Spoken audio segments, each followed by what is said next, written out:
नमो रिहन्ताणम् नमो सिद्धाणं नमो वायरियाणम् नमो वज्रायाणम् नमो लोये सर्वसाहूणम्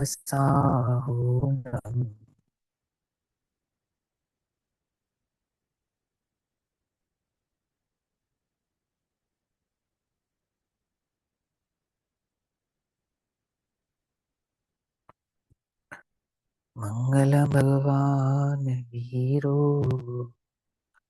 मङ्गलं गौतमो गणी मङ्गलं कुन्दकुन्दार्त्यो जैनधर्मोऽस्तु मङ्गलम् सर्वमङ्गल्यमाङ्गल्यं सर्वकल्याणिकारकम्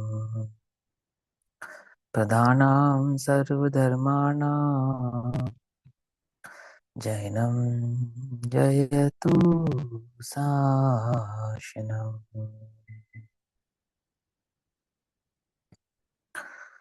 सर्वव्यापीकचिद्रूप स्वरूपाय परात्मने सौपलब्धि प्रसिद्धाय ज्ञानानंदात्मने नमः।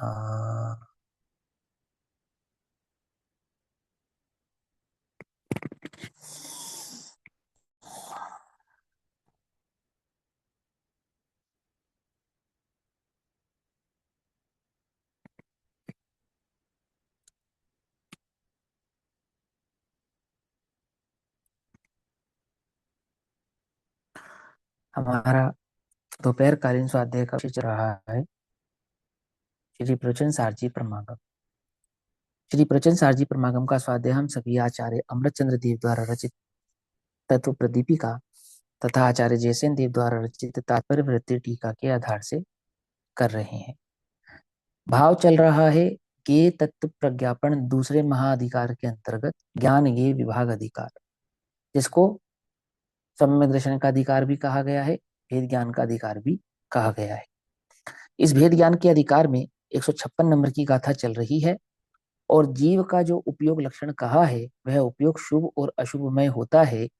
तो शुभमय और अशुभमय क्यों होता है उसका कारण यहाँ पर बतलाते हैं 156 नंबर की गाथा में।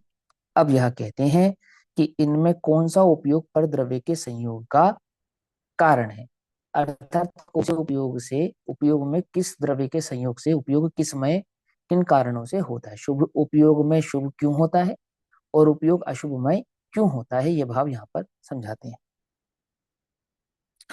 ये उपयोग वाली बात अच्छे से समझ में आ रही है ना। उपयोग जीव का लक्षण है, ज्ञानोपयोग और दर्शनोपयोग, लेकिन ज्ञानोपयोग और दर्शनोपयोग बंध के कारण नहीं होते। ये मुख्य लक्षण है, मूल लक्षण है।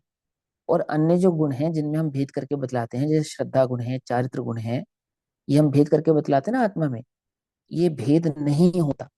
नान दंसन समग्गो नी मममौ अहम एकौ नी मममौ नान दंसन समग्गो। शुरुआत की ही गाथा है समय सार जी स्पष्टकरण कर दिया पहले कि आत्मा में ज्ञान दर्शन सुख विरय चारित्र का भेद नहीं है। आत्मा अपने अनंत गुणों से अभेद द्रव्य ही है। हम उसमें भेद करके कथन करते हैं, समझाते हैं, समझते हैं, परंतु तो भेद करना नहीं है ना।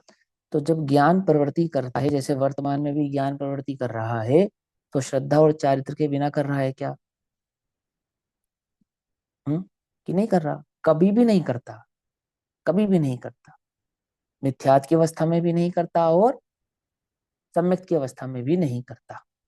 तो केवल ज्ञान अवस्था में वहां पे भी नहीं करता। समझ में बात क्यों? क्योंकि वह तो आत्मा अपने अनंत गुणों से समग्र होता हुआ एक अखंड है। इस समय जो ज्ञान कार्य कर रहा है, मात्र ज्ञान कार्य नहीं कर रहा है। आत्मानुभूति में मात्र ज्ञान कार्य नहीं कर रहा है। आत्मानुभूति के बिना मात्र ज्ञान कार्य नहीं कर रहा है। उपयोग शुभ है, अशुभ है या शुद्ध है, कैसा है? ज्ञान दर्शन सुख वीर्य आदि भावों से समग्र है, समग्र है। आती है बात समझ में? नहीं आती है ना। एक एक चीज और समझो, एक तर्क आया था हमारे पास कि भैया वो जो विकल्प होता ना, विकल्प, जिनका प्रश्न था वो है क्या क्लास में? नहीं, चलो कोई बात नहीं। विकल्प होता ना, विकल्प, तो विकल्प क्योंकि मन में आता है इसलिए पुद्गल का है। क्योंकि मन पुद्गल का है, क्या कहा? मन पुद्गल का है, और विकल्प मन में आता है इसलिए विकल्प पुद्गल का है, ऐसा। तो उनको समझ में आना चाहिए कि असंज्ञों के तो फिर विकल्प नहीं होता होगा, क्योंकि असंज्ञ के तो मन होता नहीं, वे तो सब निर्विकल्प होते होंगे। क्यों? असंज्ञ के पास तो मन नहीं होता ना, तो सारे निर्विकल्प हो जाते होंगे। कुछ बात समझ में आई नहीं? माने ऐसे नहीं, ऐसे उल्टा पुल्टा नहीं कर रहा हूं, वस्तु स्वरूप को ऐसे नहीं करते, उसके भाव को भली प्रकार से समझे। उपयोग का जो शुभाशुभ पना है, इसी का नाम विकल्प है, और उपयोग का जो शुद्धोपयोग पना है, इसी का नाम निर्विकल्प है। एक बात। अब दूसरी बात, इसी उपयोग में श्रद्धा की अपेक्षा से भी विकल्पना होता है, और श्रद्धा की अपेक्षा से भी विकल्पना होता है। समझे या नहीं समझे? अपेक्षा माने, अपेक्षा माने मुख्यता। अपेक्षा का अर्थ क्या है? मुख्यता। कि आपने आत्मा के किस गुण को मुख्य करके कथन किया है। देखो, आत्मा का ज्ञान लक्षण है ना, तो ज्ञान कहो या आत्मा कहो, वो तो एक ही रहने वाले हैं। तो ज्ञान तो सदैव मुख्य ही रहेगा। ज्ञान तो आप कभी गौण कर ही नहीं सकते। ज्ञान की बात कर रहे हैं यानी आत्मा की बात कर रहे हैं, आत्मा की बात कर रहे हैं यानी ज्ञान की बात कर रहे हैं। तो ज्ञान के साथ किसको मुख्य करके कथन कर रहे हैं? अब जब ज्ञान के साथ चारित्र को मुख्य करके कथन करेंगे तो शुद्धोपयोग निर्विकल्प कहलाएगा। ज्ञान के साथ श्रद्धा को मुख्य करके कथन करेंगे तो सम्यक दर्शन निर्विकल्प कहलाएगा। कुछ बात समझ में आ रही नहीं आ रही? क्या समझ में आया? ज्ञान माने आत्मा, आत्मा माने ज्ञान। ज्ञान तो कभी गौण होगा ही नहीं। ज्ञान गौण हो गया, इसका मतलब आत्मा ही द्रव्य गौण कर दिया आपने, आत्म द्रव्य की बात ही नहीं कर रहे। पकड़ में आई बात नहीं? पकड़ में? यदि ज्ञान को ही गौण करके कथन करोगे, इसका मतलब क्या हुआ कि आप आत्मद्रव्य की बात ही नहीं कर रहे हो। आत्मद्रव्य की बात कर रहे हो, दैट मीन्स तो ज्ञान तो मुख्य हमेशा ही रहेगा, सर्व सर्व सदैव और सर्वथा ज्ञान मुख्य रहेगा ही रहेगा आत्मद्रव्य की, जब भी हम बात करेंगे। अब ज्ञान के साथ किसको मुख्य करके कथन कर रहे हैं? तो जब ज्ञान के साथ चारित्र को मुख्य करके कथन करेंगे, तब निर्विकल्प दशा किसका नाम होगा? शुद्धोपयोग का। और जब ज्ञान के साथ श्रद्धा गुण की मुख्यता से कथन करेंगे, तब निर्विकल्प नाम किसका होगा? तब निर्विकल्प नाम होगा सम्यक दर्शन का। निर्विचार का नाम निर्विकल्प नहीं है, नहीं है और नहीं है। समस्या यह है कि तुम विचार को विकल्प समझ रहे हो। आई बात समझ में नहीं आई? और विचार क्या है? वो चारित्र गुण की पर्याय है। कौन सी पर्याय है? विकारी पर्याय है। पकड़ में ही बात नहीं? पकड़ में? स्वभाव नहीं है, क्या जीव का स्वभाव नहीं है, इस अपेक्षा से विकल्प मेरा नहीं है। तो किसका है? मेरा नहीं है तो किसका है? कि देख भाई, है तो तेरा, है तो तेरा, तेरा ही रहने वाला है। इसका कर्ता तू ही रहने वाला है, जड़ विकल्प नहीं करता है। लेकिन तेरा स्वभाव नहीं है ना, इसलिए हम ये कहते हैं कि तेरा नहीं है। तो मुझे आप ये भी बतला दो फिर, मेरा नहीं है तो जिस काल में तुम मेरा नहीं है कहते हो, उस काल में मैं से किसका समझूं? मेरी समस्या का समाधान करो आप। तो बोले देख, सबसे नजदीकी तेरा संबंध ना इस कर्म के उदय के साथ है ना? और ये कर्म का उदय है पुद्गल का, और ये बेचारा अपना डिफेंड करेगा नहीं, है ना, जड़ है। तो एक काम करते हैं, विकल्प इसी के माथे मर देते हैं। किसका है? ये विकल्प पुद्गल का है। पुद्गल का क्यों है? क्योंकि पुद्गल अपना डिफेंड करेगा नहीं। कुछ बात समझ में आ रही है नहीं आ रही है? जड़ है और सबसे नजदीकी है। उदय, इसके उदय में और तेरे विकल्प में निमित्त नैमित्तिक संबंध है। समझना ध्यान से। कर्ता कर्म संबंध नहीं है। विकल्प का जड़ कर्म के उदय के साथ कर्ता कर्म संबंध नहीं है। कौन सा संबंध है? निमित्त नैमित्तिक संबंध है। और ये निमित्त नैमित्तिक संबंध की अपेक्षा से ही हम इस विकल्प को कर्ता किसका कह देंगे? उद्गल का। वो भी किस लिए? कि हमें इससे अपना पिंड छुड़ाना है। पिंड छुड़ाना समझते हो? है? पिंड छुड़ाना समझते हो ना, कि जब हम कोई बात सटीकता से तो कहे नहीं और बस अपना पीछा छुड़ाना चाहे कैसे भी करके, तो हमने किसके खाते में डाल दिया उसको? पुद्गल के खाते में डाल दिया। और सुनो, अध्यात्म की ऐसी ही शैली है कि जो मेरा स्वभाव नहीं है वो जगत में किसी का हो, मेरा नहीं है, बस बात खत्म। भले ही उसका वास्तव में कर्ता जीव ही है। आचार्य अमरचंद्र देव ने कहा, इस लोक में तुम राग ढूंढने जाओ तो कहाँ मिलेगा? कहाँ मिलेगा? कि जीव के साथ मिलेगा। तो उन्होंने ही दूसरा प्रश्न उठाया, यदि जीव के साथ मिलेगा तो सिद्धों के साथ क्यों नहीं मिलता? अरहंतों के साथ क्यों नहीं मिलता? ओहो, स्वभाव नहीं है। अब ये गड़बड़ है। मिलेगा जीव के साथ, करता है जीव, पर स्वभाव जीव का नहीं है। तो इस स्थिति में इसे किसका कहें? किसका कहें? तो बोले दृष्टि छुड़ाने के लिए, वहां से दृष्टि हटाने के लिए हम उसे पुद्गल का है ऐसा कह देते हैं। पुद्गल का ही मत मान लेना, समझे? सांख्य मती हो जाओगे यदि पुद्गल का ही मान लिया तो सर्वथा। क्या कहा? जैन मत और सांख्य मती में क्या अंतर है? कि सांख्य मती विकल्प को, राग को पुद्गल का मानता है, और जैन मती कहता है, मानता नहीं। क्या समझे? अंतर समझ में आता है या नहीं आता है? माने वहां से दृष्टि हटाने के काल में वो पुद्गल का है। पकड़ में ही बात नहीं? पकड़ में। जैसे माँ बाप अपने बच्चों को स्कूल भेजकर निश्चिंत जाते हैं, कितनी देर के लिए? कितनी देर के लिए? कि वो 2 4 5 6 घंटा पीछा छुड़ाना है ना, पीछा छुड़ाना है। आजकल वो जो क्रैच बने हैं वो क्या है? पीछा छुड़ाने के साधन है या नहीं है? जिसको हम क्रैच कहते हैं, तो वो पीछा छुड़ाने के साधन है ना। तो पीछा छुड़ाने के लिए क्या करते हैं? उसको वहां भेज देते हैं कि 2 4 6 घंटा अपने को शांति मिलेगी। कुछ बात समझ में नहीं? अब वो बच्चे से पीछा छुड़ाना है इसलिए उसको क्रैच में भेज दिया। है किसका? पीछा छूट गया तुम्हारा? छूट गया? कि भैया पीछा तो नहीं छूटा, लेकिन वो कुछ घंटे के लिए छूट गया। ऐसे ही वहां से दृष्टि हटानी है, निर्णय करना है, चैतन्य स्वरूप का निर्णय करना है। तो निर्णय करने के लिए उतनी देर के लिए उस विकल्प को किसके खाते में डालेंगे? पुद्गल के खाते में डालेंगे। आ रही बात समझ में नहीं आ रही है? यदि वो पुद्गल का ना हो, यदि वो पुद्गल का ही हो, तो इस विकल्प को बुरा है, नहीं होना चाहिए। अहो, मुझे अफसोस होता है कि ये विकल्प मुझे होता है। ऐसे अपनी परिणति को व्यभिचारिणी आदि ये आचार्य अमृतचंद्र जैसे महान आचार्य क्यों कहते हैं? तो पुद्गल का है ना, मैं थोड़ी उसका करता हूँ। हो रहा है तो होने दो, होने दो। जड़ चेतन की परिणति सब अपने अपने में होती है, पुद्गल की परिणति पुद्गल में हो रही है। उससे इतना विचलित क्यों होना? है ना?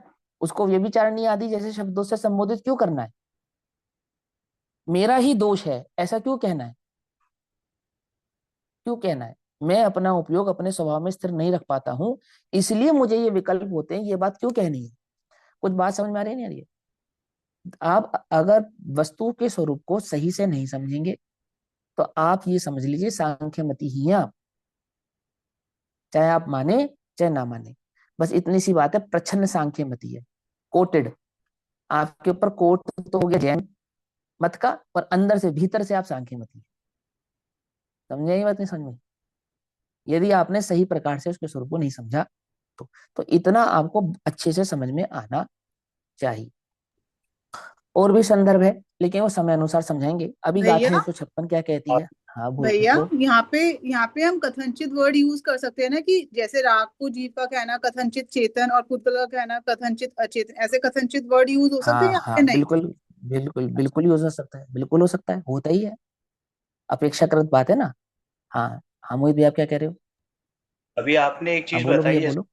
विकारी वो विचार जो है चारित्र गुण की विकारी पर्याय है, ठीक है ना।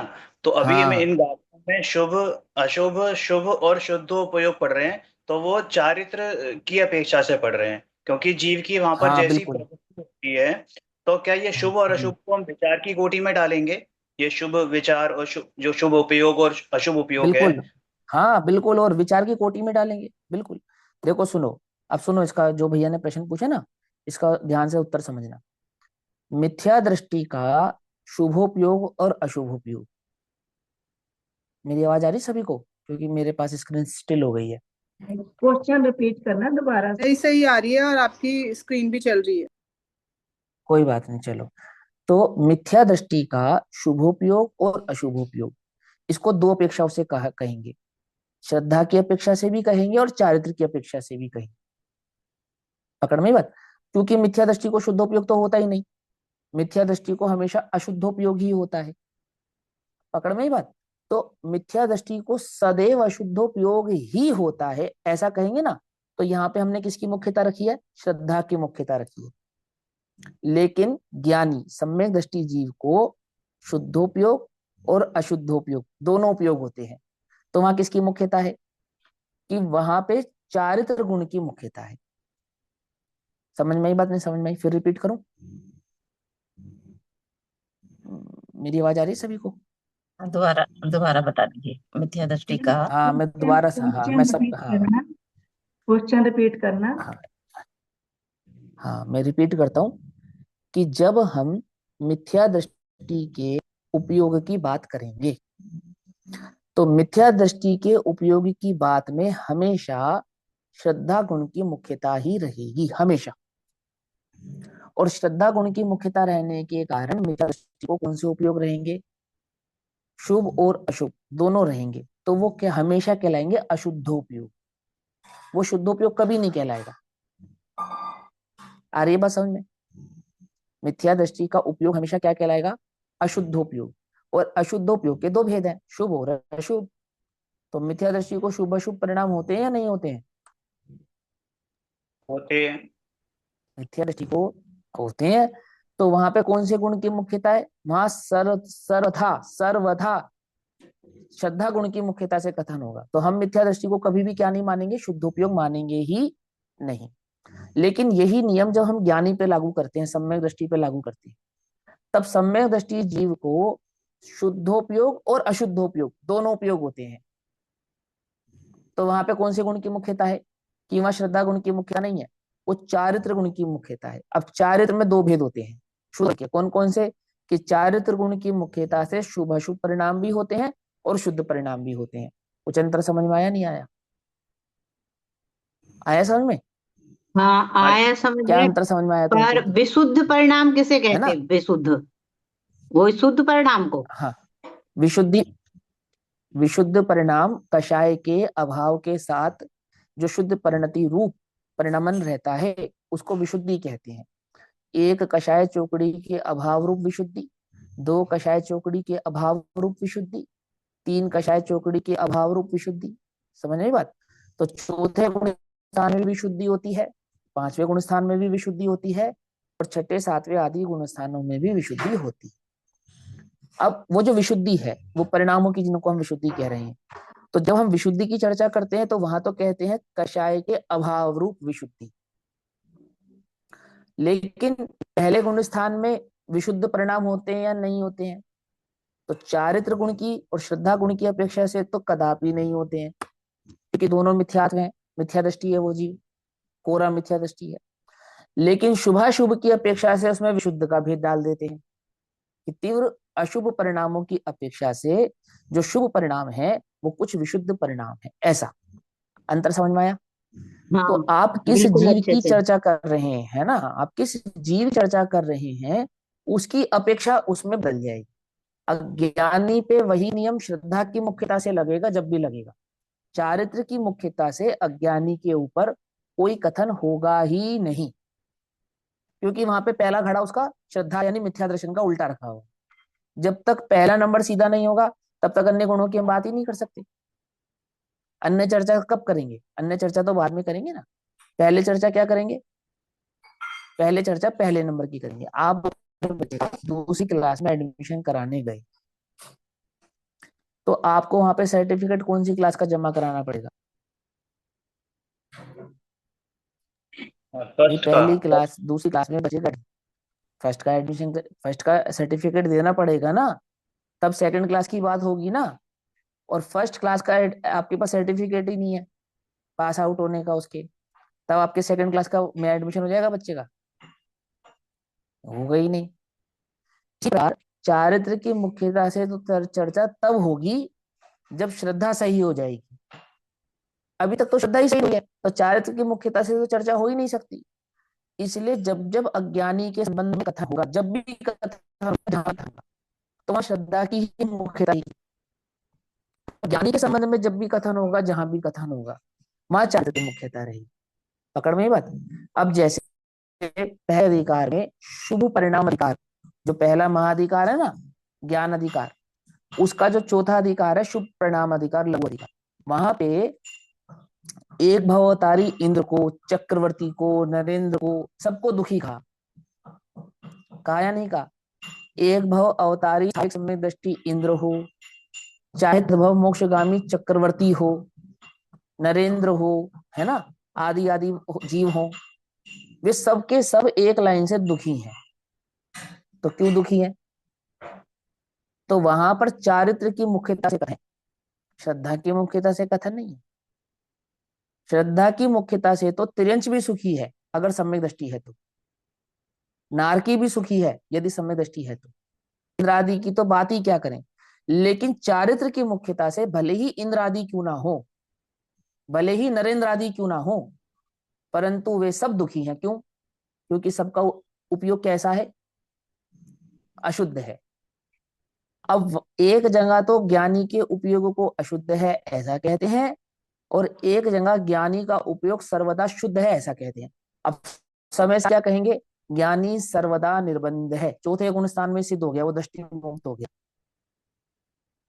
आई बात समझ में? नहीं।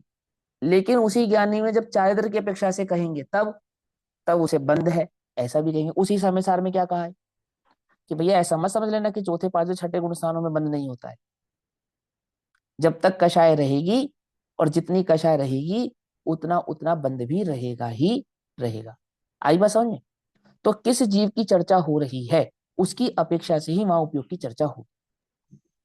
तो उपयोग यानी ज्ञान माने आत्मा, हम आत्मा की चर्चा कर रहे हैं, तो हम आत्मा की चर्चा श्रद्धा की मुख्यता से कर रहे हैं या हम आत्मा की चर्चा चारित्र की मुख्यता से कर रहे हैं? ये बात अपने को समझ में आनी चाहिए। आई बात समझ में? नहीं समझ में? तो है भैया ना? जो तो पहले करना नहीं हो। हाँ हाँ, बोलो बोलो।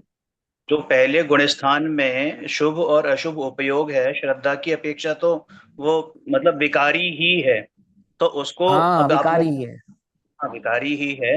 जैसे लेकिन आपने हाँ कहा ना कि विचार जो है चारित्र गुण की विकारी पर्याय है, तो वहां पर तो हाँ चारित्र गुण कैसे कहा नहीं, तो क्या वो निर्विचार हो हाँ, गया? नहीं बिल्कुल भी नहीं है। कहाँ से हो जाएगा हाँ निर्विचार? चारित्र की मुख्यता से नहीं कहा तो क्या हुआ? आप ये सुनो ना, समग्रता है वो। अगर हम श्रद्धा की मुख्यता से कथन कर रहे हैं तो इसका मतलब ये तो नहीं वहां पे ज्ञान और चारित्र है ही नहीं। मुख्यता, फिर समझा रहा हूँ, मुख्यता का मतलब ये नहीं है कि वहां पे चारित्र नहीं है। चारित्र तो है ही, गर्भित ही है। जब हमने कहा ज्ञान, तो ज्ञान में दर्शन और चारित्र तो गर्भित ही हो गए, श्रद्धा तो गर्भित ही हो गई। उसके बिना तो कोई कथन ही नहीं हो सकता। फिर वही बात, अहम एक को, मैं एक हूं और ज्ञान दर्शन भाव से समग्र हूं। चाहे मिथ्यात्व की अवस्था में हूं चाहे सम्यक की अवस्था में, अवस्था से मेरे गुणों में कोई भेद प्रतिभेद थोड़ी पड़ने वाला है। भेद का कथन तो हम समझाने के लिए करेंगे, होने में थोड़ी भेद है। जिस समय मैं आत्मा में ज्ञान गुण की मुख्यता से कथन कर रहा हूं, उस समय दर्शन और चारित्र क्या कर रहे हैं? वहीं की वहीं विराजमान है, वैसा का वैसा परिणमन कर रहे हैं, वही का वही कार्य कर रहे हैं। बस हम उनके विषय में मौन है, कुछ कह नहीं रहे हैं, ये उनकी गौणता है। हो गया नहीं? हो गया? समझिएगा। हाँ, हम गौण हो गए, मौन हो गए। तो हम श्रद्धा की अपेक्षा से कथन कर रहे हैं, तो चारित्र कहाँ है? कि वही है, उस रूप ही है, तद रूप ही है, तथापि हम वहां पे क्या है? मौन है। अब ये मौन होने, ये जो मुख्य गुण हमने किया, ये क्यों किया? क्योंकि इनकी पर्यायों में अंतर आता है। जैसे श्रद्धा छायक हो जाती है, परंतु चारित्र छायक नहीं होता, ज्ञान छायक नहीं होता। पकड़ में ही बात? नहीं पकड़ में? और जब ज्ञान छायक होता है तब तब श्रद्धा और चारित्र अविनाभावी रूप से छायक ही होते हैं, नियम से छायक होते हैं। आती है वो? समझ में नहीं आती? छायक ज्ञान होगा तो श्रद्धा और चारित्र के बिना छायक नहीं होगा। लेकिन श्रद्धा छायक हो जाएगी तो जरूरी नहीं है कि ज्ञान और चारित्र भी छायक हो जाए। ऐसा भेद है ना। तो पर्याय का जो भेद है उसकी अपेक्षा से भेद करना भी संभव है, और वस्तु स्वरूप को समझना है तो वहां गुणों की एकता को भी समझना जरूरी है। तो वहां परिणमन किस अपेक्षा से होता है कि परिणमन तो समस्त गुणों का एक साथ ही होता है, भिन्न भिन्न होता नहीं है। लेकिन प्रत्येक गुण की प्रकटता की जो योग्यता है, पर्याय योग्यता है, उनमें अंतर है, उनमें अंतर पड़ेगा। जैसे छायिक सम्यक दर्शन प्रकट हुआ और चारित्र वो धीरे धीरे स्थिरता को प्राप्त होता है ना। और उसी के साथ ज्ञान की ये भी स्थिति है कि वहां पे तीन कषाय चौकड़ी के अभाव रूप चारित्र में शुद्धता आती है, लेकिन ज्ञान मति श्रुत वाला ही बना रहता है। जरूरी थोड़ी है मन पर और अवधि हो ही जाए, नियम से हो ही जाए, ऐसा नहीं है। और मन पर अवधि हो भी जाए तो उससे कोई लाभ नहीं। केवल ज्ञान तो 12वें गुण स्थान में ही प्रकट होगा। आती बात समझ में नहीं आती है ना। तो ऐसा उनके बीच में भेद भी है, पर्यायार्थिक नय से उनका भेद भी, ऐसा अपने को भली प्रकार से स्पष्टतः समझ में आना चाहिए। आई बात समझ में। तो अब यहां कहते हैं ओ ओ गो जदी ही सु हो, गाथा नंबर 156, पेज नंबर 422। समझ में आई है ना बात उपयोग के संबंध में, बहुत अच्छे से समझना। और भी दर्शनोपयोग और ज्ञानोपयोग के विषय में भी बहुत बातें समझनी जरूरी है, लेकिन वो समय अनुसार आप धीरे धीरे समझ पाएंगे। जैसे जैसे गाथा आगे बढ़ेंगी, भाव आगे बढ़ेगा, तो आपको और क्लियर होता जाएगा। जैसे आपने कल निर्विकल्प और सविकल्प वाली भाव समझी होंगी, याद होंगी आपको। दर्शनोपयोग को सदा निर्विकल्प ही कहेंगे, ज्ञानोपयोग को सदैव सविकल्प ही कहेंगे। अब कोई तुमसे बोले कि केवल ज्ञान सविकल्प है, तो सही है या गलत है? कि सही है, बिल्कुल सही है। और कोई बोले निर्विकल्प है, कि वो भी सही है। क्या समझे? हम तो जैनी आदमी भैया, क्या समझे, है ना। हम सविकल्प के साथ भी हैं और निर्विकल्प के साथ भी हैं, क्योंकि जन्मांध सिंदूर विधानम के मिथ्या मतों का अभाव करने वाली जो दृष्टि अनेकांत दृष्टि है, वो हमें प्रकट हुई है। हम उस अनेकांत दृष्टि से देखते हैं तो हमें विसंवाद होता नहीं है ना। किन्हें होता है विसंवाद? जिन्हें वस्तु स्वरूप समझ में नहीं आया है उन्हें होता है। लेकिन सुनो, अगर तुम्हारे दृष्टि में एक ही पक्ष है, दूसरा पक्ष ही नहीं है, तो तुम मिथ्या दृष्टि हो। और तुम्हारी दृष्टि में दोनों पक्ष हैं, कथन किसी एक पक्ष का करते हो तो सम्यक दृष्टि हो। अंतर समझ में आ रहा है नहीं आ रहा है? तुम्हारी दृष्टि अनेकांत कब कहलाएगी? जब तुम्हारी धारणा में दोनों पक्ष होंगे, और तुम्हारी धारणा में पक्ष ही एक है, दूसरा है ही नहीं, तुम्हें पता ही नहीं है, तुम उसे मानते ही नहीं हो, तो तुम नियम से क्या हो? एकांतवादी हो, मिथ्या दृष्टि हो। पकड़ में ही बात नहीं। वो समग्र वस्तु भाव तुम्हारे ज्ञान में, चित्त में, तुम्हारी धारणा में, तुम्हारे उपयोग का विषय बनना चाहिए। फिर तुम किसी को भी मुख्य करो और किसी को भी गौण करो, उससे फर्क पड़ने वाला नहीं। ठीक। तो क्या कहते हैं अब? यह कहते हैं कि इनमें कौन सा उपयोग परद्रव्य के संयोग का कारण है। तो अशुद्ध उपयोग परद्रव्य के संयोग का कारण है, एक शुभ और एक अशुभ। अब यहाँ शुभ किसको कहा है, ये भी बहुत अच्छे से समझ में आना चाहिए। शुभ उपयोग किसे कहा है, आगे आने वाली गाथा में तो समझाएंगे ही। थोड़ा अगर रिकॉल करेंगे तो आपको प्रीवियस गाथाओं में भी ये भाव याद आना चाहिए कि कहाँ किसको क्या कहा था। मैं समझाऊंगा। देखो यहाँ कहते हैं उ ओ गो जदीहि सुहो पुण्यम जीवस्य संचयम जादी असुहो वा तद्पावम ते सिंभावेण चयमथी। यदि उपयोग जीव का शुभ हो, पुण्य कर्म का संचय हो, यदि हो अशुभ पाप संचय हो, दोनों नहीं तो बंध न हो। सिंपल। तीनों उपयोग की बात करी इसमें। कौन कौन से तीनों उपयोग की? एक शुभोपयोग की, एक अशुभोपयोग की, एक शुद्धोपयोग की।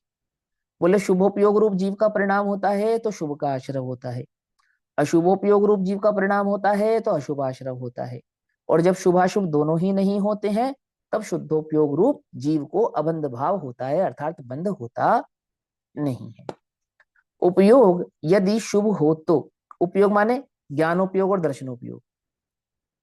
अब उपयोग बंध का कारण नहीं है, लेकिन अशुद्धोपयोग बंध का कारण है। माने क्या कह रहे हैं?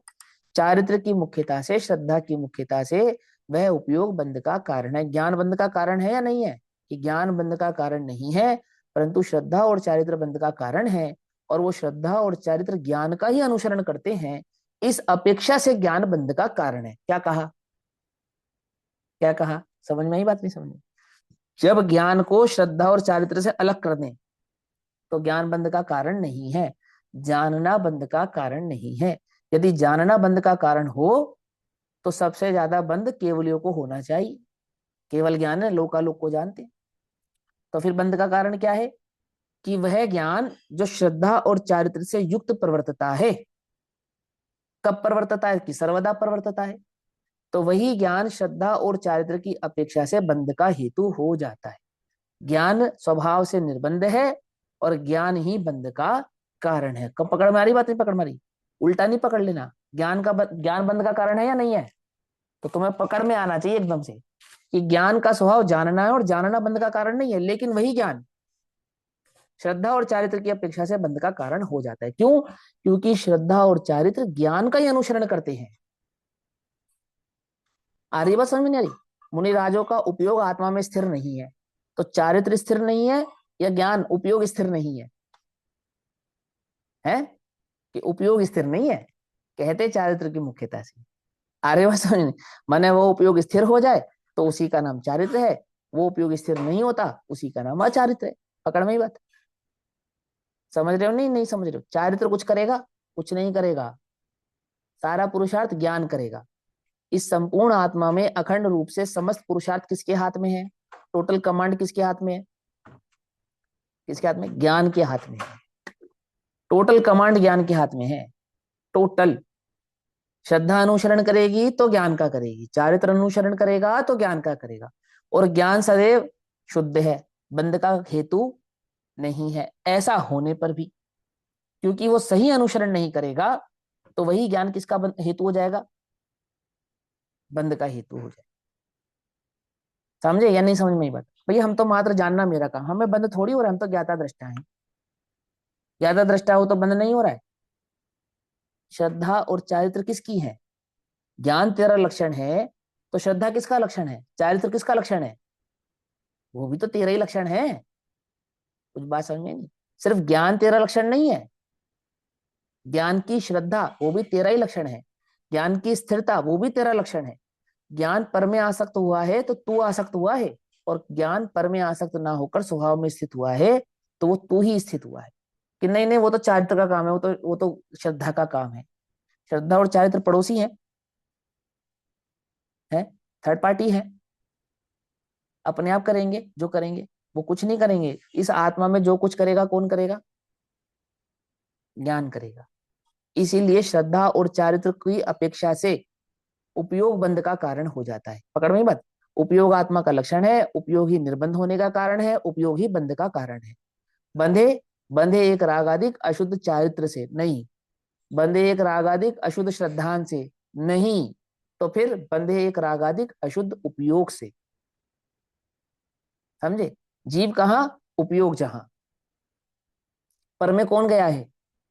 कि पर में तो जीव कभी जाता नहीं, जा सकता नहीं। तो कौन गया है? कि उपयोग गया है। To know is equal to go. पकड़ में बात? ओ पर जीव में आया है या नहीं आया है? कि पर तो कहीं नहीं जाता, जीव में कभी नहीं आता, लेकिन ये उपयोग ही है जो पर को जीव में लेकर आया है। पकड़ में बात? क्या कहा? कुछ समझ में आ रहा है और नहीं समझ में आ रही है? ज्ञान में वो पर जानने में आया तो एक आपो आप आया, और एक ज्ञान ने जानने का उत्साह किया, दोनों में अंतर है। छदमस्त जीव तो पर को जानने का उत्साह करता है, और केवल ज्ञान में पर जानने में सदैव आ जाता है, स्वतः ही आ जाता है, आपो आप ही आ जाता है ना? अब मिथ्यात्व की अपेक्षा से उत्साह करता है और चारित्र की अपेक्षा से अस्थिर होता है तो जानने में आता है। आ रही बात समझ में नहीं आ रही? स्वरूप ध्यानी होता ना, स्वरूप ध्यानी, आत्मा का ध्यान करने वाला स्वरूप ध्यानी, उसके ज्ञान का विषय क्या नहीं बनता? कि कोई उसके कान के पास बैंड बाजा भी बजाता हो तो उसे कुछ खबर नहीं है। क्या कह रहे हो? कि हाँ, कितना ही शोरगुल होता हो उसे कुछ खबर नहीं है। तो ज्ञान का काम तो जानना है, जानने में आ जाएगा तो क्या दिक्कत है? कि बोले जानने में आने में कोई समस्या नहीं है, पर छद्मस्त अवस्था में जीव की योग्यता ही कुछ ऐसी है कि एक बार में एक को जाने, या तो स्व को जाने या तो पर को जाने। और जिस काल में पर को जानेगा उस काल में स्व को नहीं जानेगा, और जिस काल में स्व को जानेगा उस काल में पर को नहीं जानेगा। लेकिन अपनी बुद्धि में क्या बैठा है कि चूंकि मैं पर को जान रहा हूं यानी स्व को ही जान रहा हूं, तो पर को जानता रहता है, स्व को जानने का विकल्प करता रहता है, और इसी को समाधि समझ लेता है, इसी को ध्यान समझ लेता है। क्या कहा? जानता है पर को, और क्या कहता है कि मेरे तो जानने में पर आता ही नहीं, मैं तो मात्र स्व को ही जानता हूं। और पूरा उपयोग परोन्मुखी रहता है, उसका ज्ञाता दृष्टा बना रहता है पर का। और क्या कहता है कि मैं तो ज्ञाता दृष्टा हूं, और यही क्या है, यही ध्यान है, यही निर्विकल्प अवस्था है। जबकि निर्विकल्प अवस्था कैसी है?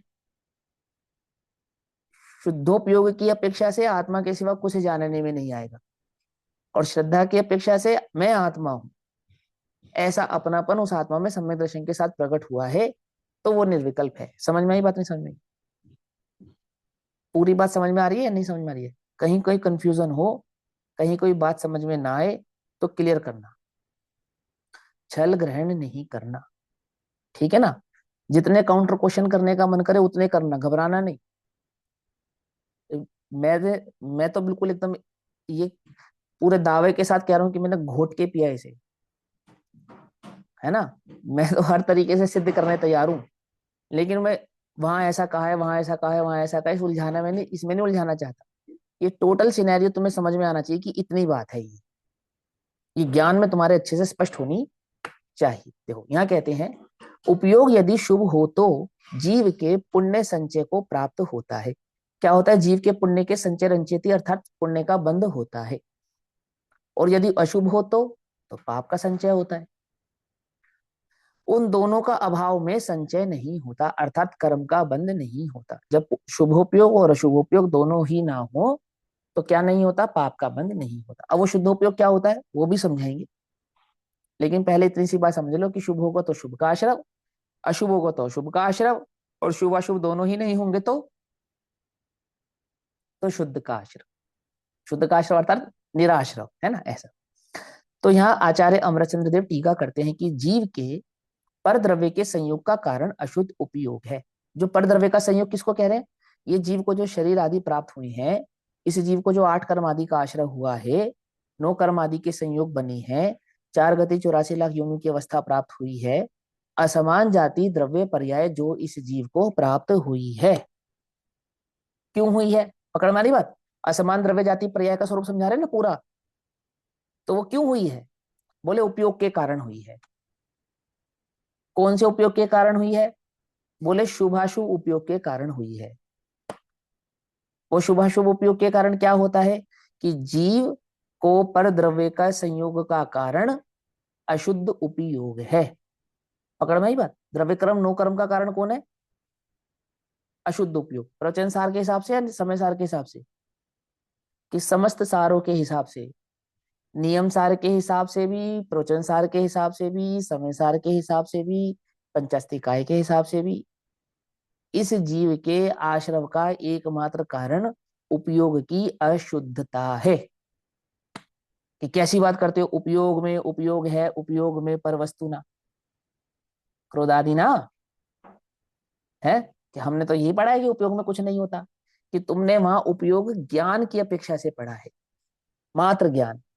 वहां श्रद्धान और चारित्र को गौण करके कथन किया है, लेकिन वो उपयोग ज्ञान, ज्ञानोपयोग श्रद्धा और चारित्र को गौण करके कथन तो किया जा सकता है, पर उस वस्तु में से श्रद्धा और चारित्र को गौण किया नहीं जा सकता। क्या कहा?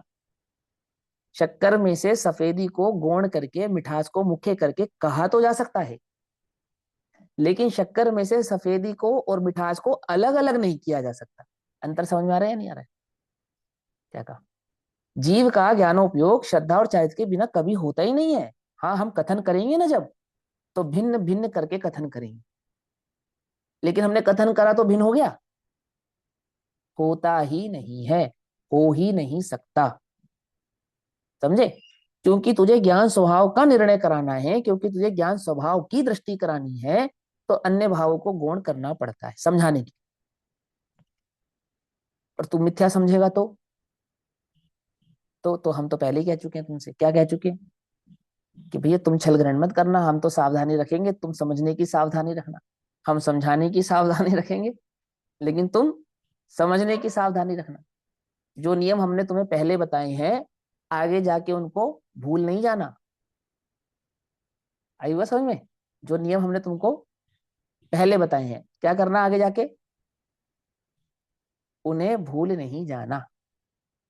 हम्म। एक व्यक्ति ने, एक गुरु ने अपने शिष्यों से कहा कि हम अमुक अमुक जगह जाएंगे और अमुक अमुक प्रकार का कुछ क्रियाकलाप करेंगे। बहुत लंबी चौड़ी कहानी है, बस शॉर्ट में समझा देता हूँ। तो आपको वहां 3 नियमों का पालन करना है। ठीक है गुरु जी। तो बोले पहला नियम है कि कोई सवाल नहीं करेगा। क्या है पहला नियम? कोई सवाल नहीं करेगा। फिर दूसरा नियम समझाया, फिर तीसरा नियम समझाया, ऐसे करके पूरा वो सब सिस्टम उनको समझाया, ऐसे ऐसे जाएंगे। और पूरा समझाने के बाद किसी पूछा गया, हाँ भाई कोई सवाल? तो एक बच्चे ने हाथ खड़ा किया कि हाँ जी गुरु जी मुझे कुछ पूछना है। बोले आउट। क्यों? तो हम पहला नियम ही भूल गए। पहला नियम ही यही था कि कोई सवाल नहीं करेगा। मेरी बात समझ में आई नहीं? अब वो ऐसे ही यहाँ पहला नियम क्या है? पहला नियम क्या यह है कि भेद मत करना। पहला नियम क्या है? भेद मत करना। अब तुम भेद करोगे तो तुम्हें कुछ समझ में आएगा नहीं। क्या समझे? ज्ञान दर्शन चारित्र की युति में हमेशा कंफ्यूज रहोगे। क्यों? क्योंकि तुम भेद करके सोचते हो। कुछ बात समझ में नहीं? हमने तुम्हें पहले नियम दिया ना। क्या है पहला नियम? भेद मत करना। और पूरी कथा भेद के आधार से चलने वाली है। प्रत्येक गाथा भेद के आधार से कहेंगे, प्रत्येक स्वरूप भेद के आधार से समझाएंगे। लेकिन सुनो, बोले क्या? भेद मत करना। अपनी समस्या कहाँ अटकी है कि जब ज्ञान के विषय में सोचते हैं तो दर्शन चारित्र का भेद कर देते हैं, जब दर्शन के संदर्भ में सोचते हैं तो ज्ञान चारित्र का भेद कर देते हैं, जब चारित्र के संदर्भ में सोचते हैं तो ज्ञान दर्शन का भेद कर देते हैं। अरे प्रभु भेद करना नहीं। पकड़ में बात? अब तुम भेद किए बिना भेद कहो तो कभी कंफ्यूज नहीं होगे। क्या समझे? कंफ्यूजन कहाँ है? कंफ्यूजन तो वही है ना। भेद ज्ञान कर रहे हो ना, तो कैसा भेद ज्ञान कर रहे हो? आत्मा के गुण धर्म में भेद मत करो, पर द्रव्य से आत्मा का भिन्नता, वो भेद करना है। अब तुम ज्ञान दर्शन चाहे तो कहीं भेद करने लग जाते हो आत्मा के अंदर, तो आत्मा का निर्णय नहीं होगा। समझ में आई बात? नहीं समझ में? क्या कहा? देखो क्या कहते हैं, जीव को परद्रव्य के संयोग का कारण क्या है कि परद्रव्य के संयोग का कारण अशुद्ध उपयोग है। और वह अशुद्ध उपयोग क्या है कि वह विशुद्धि तथा संक्लेश रूप उपराग के कारण, विशुद्धि तथा संक्लेश रूप उपराग के कारण, उपराग माने राग की संयुक्तता के कारण कैसा है? विशुद्धि और संक्लेश रूप, शुभ और अशुभ से द्विविधता को प्राप्त होता हुआ। अब यहाँ पे विशुद्धि तथा संक्लेश रूप किसको कहा? विशुद्धि तो कहा शुभ को, और संक्लेश रूप कहा अशुभ को। लेकिन यही शुभाशुभ आगे चलकर बदल जाएगा। वहां पे शुभ और अशुभ चले जाएंगे किसमें? संक्लेश में। और निकषाय भाव चला जाएगा विशुद्धि में। पकड़ में बात? अध्यात्म में यही नियम चेंज हो जाएगा। यहाँ ये नियम कैसा है कि यहाँ विशुद्धि शुभ को कहेंगे और अशुभ संक्लेश को कहेंगे, के कारण शुभ और अशुभ रूप से द्विविधता को प्राप्त होता हुआ। देखो ये बिल्कुल सेम टू सेम ऐसा एक भाव ना आचार्य जयसेन देव ने भी समझाया है। एक अतिरिक्त गाथा कही तो उन्होंने गाथा नंबर 89 207 पेज पे है। 207 पेज पे है। हाँ हम्म। तो मैंने लिखवाया था क्या पहले? हाँ तो लिखवाया देखो था आपने, 207 नंबर के गाथा पेज नंबर। लिखवाया था। हाँ 7 गाथा 89। हाँ तो 207 नंबर के पेज पे देखो, 1 2 तीसरे नंबर का पैराग्राफ देखो। यहाँ लिखा जीव और वे जीव कैसे हैं? उपराग रहित स्व संवेदन ज्ञान को साधने वाले वीतराग सर्वज्ञ द्वारा कहे गए परमागम का अभ्यास लक्षण वाले ज्ञान से प्रधान, ज्ञान से समर्थ, ज्ञान में प्रौढ़, ज्ञान में प्रधान। पकड़ में बात नहीं? पकड़ में क्या कहा? जीव बंध को प्राप्त जो पुरुष दर्शन शुद्ध ज्ञान प्रधान चारित्र पूर्ण है, सत्कार पूजा दान योग्य वे नमन हो उनको मेरा। मैं उन जीव को नमस्कार करता हूँ, किनको? जो दर्शन ज्ञान चारित्र से पूर्ण है। और दर्शन ज्ञान चारित्र की पूर्णता क्या है? कि राग से रहित होकर वीतराग सर्वज्ञ द्वारा कहे गए परमागम का अभ्यास जिसका लक्षण है, अर्थात परमागम के ज्ञान से जिन्होंने वस्तु स्वरूप को समझा है, ऐसे ज्ञान में प्रधान है, ज्ञान से समर्थ है, ज्ञान में प्रौढ़ है, ऐसे ज्ञान प्रधान है, विकार और चंचलता रहित है, आत्मानुभूति लक्षण वाले निश्चय चारित्र से समक परिपूर्ण समग्र चारित्रवान है। बिल्कुल यही भाव यहाँ समझा रहे हैं आपको डिट्टो। देखो क्या कहते हैं, अशुभ रूप से द्वितीयता को प्राप्त होता हुआ जो पुण्य और पाप रूप से द्वितीयता को प्राप्त होता है, ऐसा जो परद्रव्य उसके संयोग के कारण रूप काम करता है, क्या है वो? उपराग से संयुक्त होता हुआ अशुद्ध परिणाम है। अर्थात उपराग मंद कषाय रूप और तीव्र कषाय रूप से दो प्रकार का है, इसलिए अशुद्ध उपयोग भी शुभाशुभ के भेद से दो प्रकार का है। उसमें से शुभोपयोग पुण्य रूप है, परद्रव्य के संयोग का कारण होता है, और अशुभोपयोग पाप रूप परद्रव्य के संयोग का कारण होता है। किंतु जब दोनों प्रकार के अशुद्धोपयोग का अभाव किया जाता है, दोनों प्रकार के माने शुभाशुभ, संक्लेश और विशुद्ध दोनों ही प्रकार के उपयोग का अभाव किया जाता है, तब वास्तव में उपयोग शुद्ध ही रहता है, और वह परद्रव्य के संयोग का अकारण ही है। अर्थात परद्रव्य के संयोग उससे प्राप्त होता नहीं है। कौन से परद्रव्य का?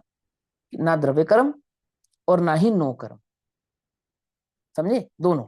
और भाव कर्म किसका नाम है? यहाँ भाव कर्म उपयोग का नाम है। यहाँ भाव कर्म किसका नाम है? यहाँ भाव कर्म उपयोग का नाम है। उपयोग जो भाव कर्म रूप प्रवृत्ति करता है, कौन से भाव कर्म रूप प्रवृत्ति करता है? शुभाशुभ रूप, तो द्रव्य कर्म और नो कर्म का आश्रय होता है। और वही उपयोग जब भाव कर्म रूप प्रवृत्ति नहीं करता है, अर्थात शुभ शुभ उपयोग रूप नहीं प्रवर्तता है, तब द्रव्य कर्म और नो कर्म का आश्रय भी होता नहीं है। ऐसा, ठीक। और वह परद्रव्य के संयोग का अकारण ही है, अर्थात अशुद्धोपयोग परद्रव्य के संयोग का कारण नहीं है। अर्थात शुद्धोपयोग परद्रव्य के संयोग का कारण नहीं है, और अशुद्धोपयोग परद्रव्य के संयोग का कारण है। ये समझाए। अब इसी भाव को आचार्य जयसेन देव तात्पर्यवर्ती टीका में कहते हैं। जब आचार्य जयसेन देव टीका करते हैं तो 156 नंबर की यह गाथा 168 नंबर की गाथा में कन्वर्ट हो जाती है। पेज नंबर 424, आचार्य जयसेन देव कहते हैं, अब उपयोग प्रथम तो नर नारक आदि रूप पर्याय के कारणभूत कर्म रूप पर द्रव्य के संयोग का कारण होता है। उपयोग कारण है। उपयोग माने ज्ञानोपयोग और दर्शनोपयोग, समझना ध्यान से। तो उसमें भी ज्ञानोपयोग की मुख्यता है, दर्शनोपयोग की मुख्यता नहीं है। आ रही ना बात समझ में? कल की कक्षा अगर आप सबके ध्यान हो तो उतना मैटर याद रखना, क्योंकि बार बार रिपीट करने से ना फिर वो आगे की बात रह जाती है। तो जो ज्ञानोपयोग है, जिसमें दर्शनोपयोग गर्भित है, ज्ञानोपयोग बंध का कारण है या नहीं? कि ज्ञान को ज्ञान की मुख्यता से कहें तो जानना कभी भी बंध का कारण होता नहीं है, हो सकता नहीं है, 3 काल में नहीं होता। ऐसा होने पर भी उसी ज्ञानोपयोग का बंध का कारण सिद्ध कर रहे हैं। कब सिद्ध कर रहे हैं? श्रद्धा बंध का कारण है, चारित्र बंध का कारण है, ऐसा बोलो ना। उपयोग को बंध का कारण क्यों कहते हो? और आपने प्रीवियस गाथा में ये भी बतला दिया कि उपयोग माने ज्ञान और दर्शन।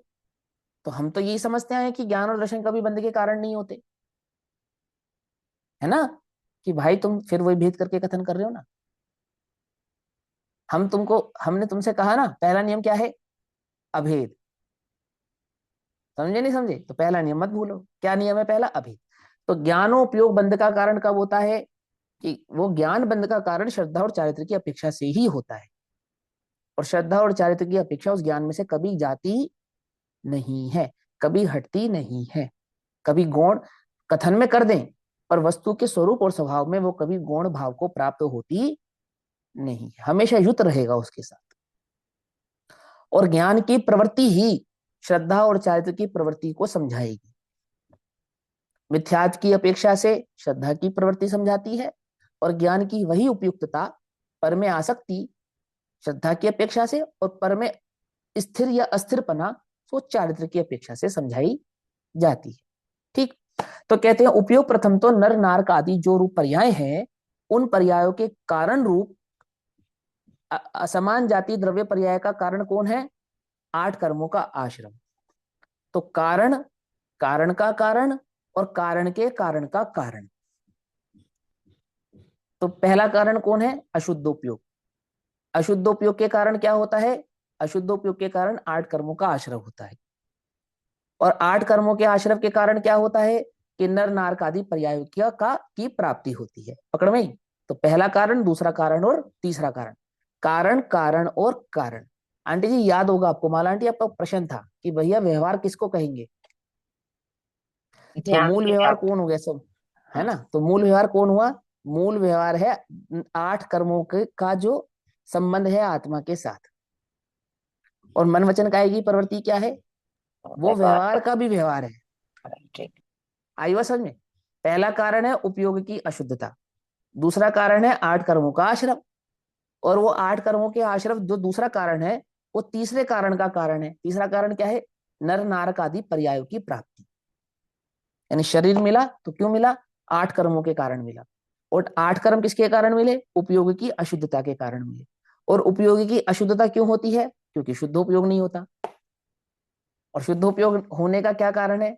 कि इस जीव को स्वरूप का ज्ञान नहीं है। क्या समझे? स्वरूप का श्रद्धान नहीं है। अज्ञान ही इस जीव के जगत में दुख और बंध का कारण है। कारण, कारण और कारण। कारण का कारण का कारण। तो तुम्हें कारण का कारण का कारण तो दिखाई देता, मैंने देह तो दिखाई देती है, पर उसका जो मूल कारण है अशुद्धोपयोग वह समझ में आता नहीं। ऐसा।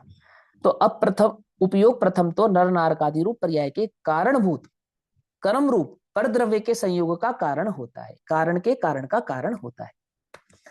तो इस समय कौन उपयोग किस कर्म का कारण होता है, इस प्रकार विचार करते हैं। तो कहते हैं यदि उपयोग वास्तव में शुभ होता है तो शुभोपयोग किसको कहते हैं? शुभोपयोग एकमात्र देव शास्त्र गुरु के श्रद्धान जो कि तत्वभ्यास और तत्व निर्णय के लिए किया जाए, सिर्फ और सिर्फ उसका नाम शुभोपयोग है। बाकी इस जगत में जितने भी शुभोपयोग हैं वो सब अपेक्षाकृत है। मैंने बहुत निम्न कोटि के शुभोपयोग, जैसे दान देना, पूजा पाठ करना, है ना, या प्याऊ बनवा देना, आदि आदि काम कर देना लोक में, जिनको शुभोपयोग कहा जाता है, वो सब शुभोपयोग नहीं। शुभोपयोग को भी वास्तव में अगर शुभोपयोग की दृष्टि से देखा जाए तो शुभोपयोग एक ही चीज का नाम है। देखो ये टीका तो हम पढ़ेंगे ही, लेकिन मैं थोड़ा सा एक नमूना दिखाता हूँ आपको। 157 नंबर की गाथा पढ़ो। जिनवर को जाए एवं श्रद्धा सिद्धो अनगारो की, जीवों के प्रति अनुकंपा उपयोग उसे जानो शुभ ही। क्या कहा? शुभोपयोग किसको कहा? पकड़ में बात? तो तुमने प्याऊ बनवा दिए, भूखो रोटी खिला दी, नंगे को वस्त्र दे दिए, आदि आदि काम कर दिया, वो सब नहीं, वो सब नहीं। शुभोपयोग किसका नाम है? जिनवर को जाने एवं श्रद्धा से वो अनगारो की, वो है शुभोपयोग। ठीक। जब ये टीका पढ़ेंगे तो भाव अच्छे से समझेंगे। अब वापस जाओ। यदि उपयोग वास्तव में शुभ होता है तो उस काल में जीव का द्रव्य पुण्य रूपता संचय उपचय, माने कि आश्रव बंद, है ना, आश्रव बंद, ऐसा संचय उपचय, आश्रव और बंद, यह वृद्धि को प्राप्त होता है ना। क्या करता है? जब उपयोग वास्तव में शुभ होता है तब क्या होता है? उस काल में जीव का जो द्रव्य पुण्य रूप करता है, द्रव्य पुण्य रूप किसको कहते हैं? द्रव्य पुण्य रूप किसको कहते हैं? अरे बोलो ना। आश्रव, 8 कर्मों कर्मों को का नहीं आश्रव। कहते। हाँ, 8 कर्मों के आश्रय को 4 कर्मों के आश्रय, वो भी कौन से? अघाती। कोई बात समझ में नहीं? वो भी अघाती, घाती नहीं, मात्र अघाती। तो अघाती कर्मों का जो आश्रव और उन अघाती कर्मों के आश्रव से प्राप्त होने वाले संयोग, माने पुण्य का बंध, तो द्रव्य कर्म, और द्रव्य कर्म के जिसको कहा यहाँ पे द्रव्य पुण्य, और उस द्रव्य कर्म के उदय से संचय उपचय, यानी कि वो जो नो कर्म आदि की प्राप्ति हुई, सुंदर शरीर प्राप्त हो जाएगा, मजबूत बलवान शरीर प्राप्त हो जाएगा, बहुत धन आदि के संयोग मिल जाएंगे, लोक में अनुकूल सामग्री मिल जाएगी, आदि आदि। ऐसा। तो कहते हैं उस काल में जीव का द्रव्य पुण्य रूप कर्ता संचय उपचय या वृद्धि को प्राप्त होता है, अर्थात पुण्य की वृद्धि होती है, ऐसा। अर्थात द्रव्य पुण्य बनता है, ऐसा अर्थ है। अथवा अशुभोपयोग होता है तब तो उसी प्रकार पुण्य के समान द्रव्य पाप का संचय होता है। और उन दोनों के अभाव में चय या बंध नहीं होता है। उन दोनों के अभाव में क्या नहीं होता? चय नहीं होता या बंध नहीं होता है।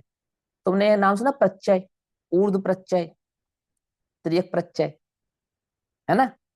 प्रकृष्ट चय, चय माने निशान, चय माने बंध। कुछ बात समझ में नहीं, है ना? माने हमने इस चय से इस बंध को समझा। किस चय से? कि पुण्य का चय और पाप का चय। कुछ बात समझ में? माने आमुक आमुक भावों से ये सब पुण्य कहलाएंगे और ये सब पाप कहलाएंगे। ऐसे ये सब क्या कहलाएंगे? प्रदेश कहलाएंगे। और ये सब पर्याय कहलाएंगे। मतलब पर्यायों का चय इस प्रकार से समझा जाएगा और पुण्य का द्रव्य का में प्रदेशों का चय इस अपेक्षा से समझा जाए। तो वहां उसको प्रत्यय कहा था ना, उसी प्रत्यय, वही प्रत्यय वाला चय है ये। वहां पे अपेक्षा अलग थी, यहाँ अपेक्षा अलग हो गई।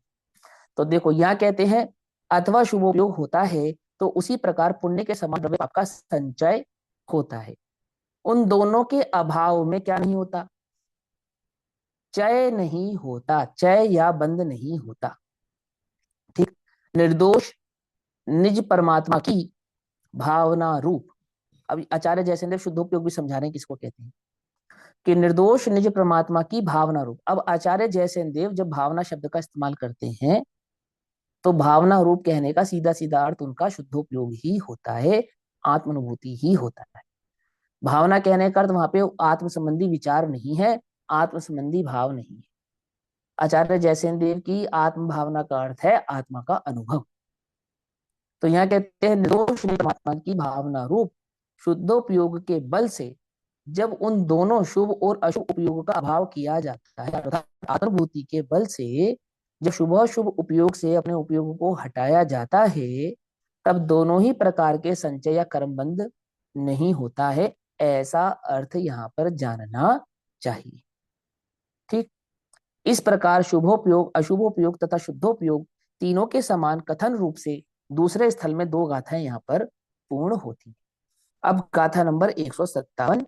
अब शुभोपयोग का स्वरूप कहते हैं कि शुभोपयोग किसे कहा जाता है, ऐसा। ठीक। तो इसकी चर्चा हम नेक्स्ट कक्षा में करेंगे। अभी समय हुआ, तब तक के लिए सभी को जय जिनेन्द्र। ओम नमः सिद्धेभ्यः।